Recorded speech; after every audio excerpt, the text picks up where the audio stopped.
जय हिंद दोस्तों, आप सभी लोगों ने आरपीएफ का एग्ज़ाम जरूर दिया होगा, जिसमें कि आप सभी लोगों को पता है कि जो आरपीएफ का एग्ज़ाम हुआ था वो 2 मार्च से 18 मार्च तक चला था। आप अभी रेलवे के एग्ज़ामों की तैयारी कर रहे होंगे, जैसे कि एनटीपीसी ग्रुप डी और आरआरबी एएलपी का। तो आप सभी लोग इतने सारे एग्ज़ामों की तैयारी कर रहे हैं और रेलवे पर भरोसा जता रहे हैं कि रेलवे का जो एग्ज़ाम है वो बिल्कुल फेयर होगा। पर आप सभी लोगों को मैं एक ऐसी जानकारी देने वाला हूं जिसमें कि आपको ये जो रेलवे के एग्ज़ाम होते हैं या जितने भी जो ऑनलाइन एग्ज़ाम हो रहे हैं उनमें किस तरीके की धांधली चल रही है, और मैं आपके पूरे आपके सामने जो सबूत है और जो साक्ष्य है और एक बड़ा जो देश का न्यूज़पेपर है उसकी सारी कटिंग और उसकी सारी जो जानकारी जिसने कि अपने न्यूज़पेपर में ये सब जानकारी बताई है वो सारी चीज़ें मैं आपको बताने वाला हूँ। तो आपको वीडियो को देखना अंत तक, जिससे कि आपका जो बच्चा है या फिर आप भी एक स्टूडेंट हो जो वीडियो मेरे देख रहे हैं, तो आप बड़े मेहनत से तैयारी करते हो किसी भी एग्ज़ाम का जो ऑनलाइन एग्ज़ाम होता है, और आपके मन में एक संतुष्टि होती है कि ये तो ऑनलाइन एग्ज़ाम है, इसमें किसी भी तरीके की छेड़खानी या इसी में किसी भी तरीके की नकल या चीटिंग नहीं हो सकती है। पर मैं आपका जो वहम है वो ख़त्म करने वाला हूँ, उस वहम को कि आपके मन में जो एक वहम भर दिया है सरकार ने या लोगों ने कि जो ऑनलाइन एग्ज़ाम होते हैं किसी भी कंपनी, जैसे कि ज़्यादातर जो ऑनलाइन एग्ज़ाम होते हैं वो रेलवे के हो या फिर एसएससी के हो या फिर और भी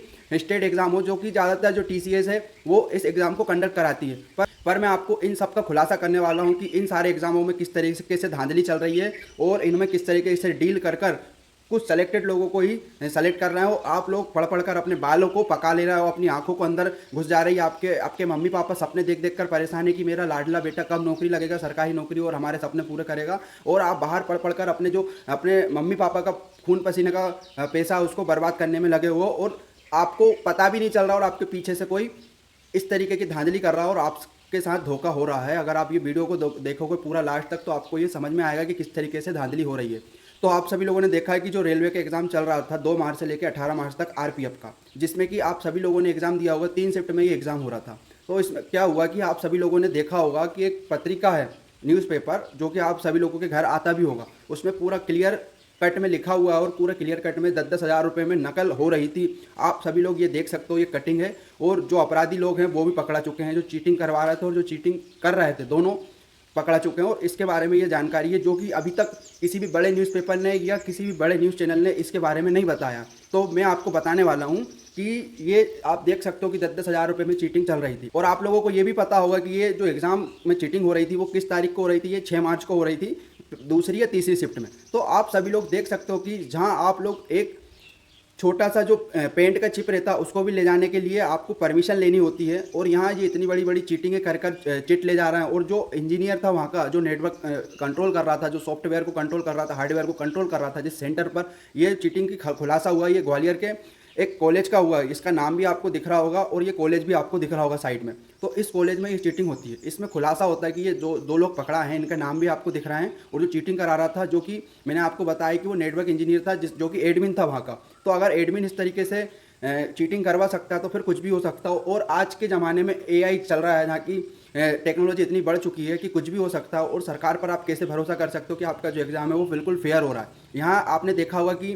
मध्य प्रदेश में कुछ भी हो जाता है, जैसे कि आपको पता है कि पटवारी का एग्ज़ाम हुआ था, पटवारी के एग्ज़ाम में क्या हुआ, सारी तरीके से धांधली हुई, और जो एसआईटी गठित की थी या फिर जो जांच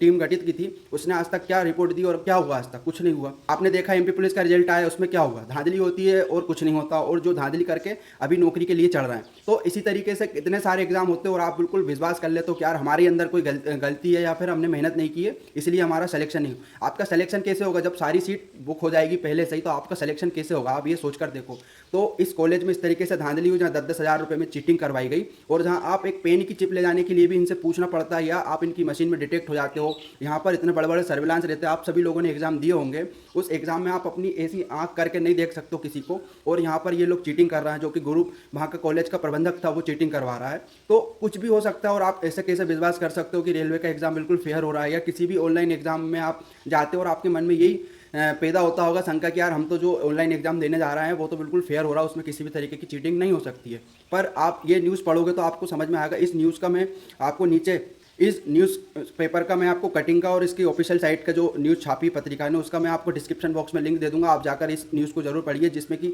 आपको इस सारी चीज़ों का खुलासा हो जाएगा। तो आप ये देखिए कि किस तरीके से आपके साथ धांधली हो रही है और आपको पता भी नहीं चल रहा। ऐसे कैसे बड़े बड़े पेपरों में धांधली हो जाती है और आपको पता भी नहीं चलता, क्योंकि जितने भी बड़ी मुर्गियाँ रहती है वो कभी इनके जाल में नहीं फंसती या फिर उनका खुलासा नहीं होता। आपने व्यापम का घोटाला देखा होगा, जो छर्रे रहते हैं छोटे छोटे वो छर्रे ही पकड़ाते हैं हमेशा, और जांच गठित टीम होती है, पर आज तक कभी इन लोगों ने खुलासा नहीं करा है कि किस तरीके से कौन बड़े छर रहे हैं, किसने इसमें धांधली करवाई है और इसके पीछे किस बड़े नेता का या किसी बड़े आदमी का हाथ है, उसका कभी खुलासा नहीं हो पाया। हमेशा ही जो छोटे छर रहे हैं वो पकड़ाते हैं, थोड़े दिन तक बातें चलती है और फिर वो केस ढक जाता है या फिर उस पर कोई बात नहीं करता। तो इस तरीके से आप अपने करियर को बर्बाद मत करिए और इसके लिए आवाज़ उठाइए कि हमारे पेपर को बिल्कुल फेयर एंड क्लीन करवाइए। अगर ऐसा नहीं होता है आपके मन में भी, जैसे आपने देखा होगा कि आपके साथ कभी स्कैम नहीं हुआ और आप बोलते हैं यार ऐसा तो कुछ होता ही नहीं है स्कैम, पर जिसके साथ स्कैम हो जाता है ना उसको पता चलता है कि स्कैम कैसे होता है। जैसे कि आपने देखा होगा कि अभी ईवीएम मशीन पर भी बहुत सारे लोग सवाल खड़े करते हैं कि ये ऐसा है वैसा है, पर जिसके साथ धांधली होती है वो उसी को पता रहता है कि कैसे तरीके से धांधली हुई है। वो तो अपने सामने ऐसा बता देते हैं कि हम इसमें कुछ भी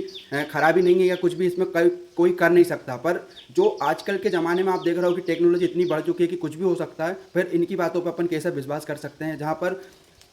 इससे केस सामने आते हैं। क्या आपको पता है कि एक ही केस सामने आया, ऐसे कितने केस होंगे, ऐसे कितने सेंटर है जिन पर इस तरीके की काम चल रहे होंगे, इस तरीके की नकल चल रही होगी, इस तरीके की चीटिंग चल रही होगी। पर मैंने आपको बताया कि हमेशा छोटे छर रहे या जो छोटी चीज़ें धोखे से कभी सामने आ जाती है तो उनका खुलासा हो जाता, बाकी सारी चीज़ें आराम से चलती रहती है, उनका कोई खुलासा नहीं करता। और आप इसी तरीके से अपने पैसे को और अपनी मेहनत, अपना टाइम बर्बाद करते रहोगे तो आपका भविष्य क्या होगा, आप सभी लोगों को ये सोचना पड़ेगा। मिलेंगे नेक्स्ट वीडियो में। जय हिंद।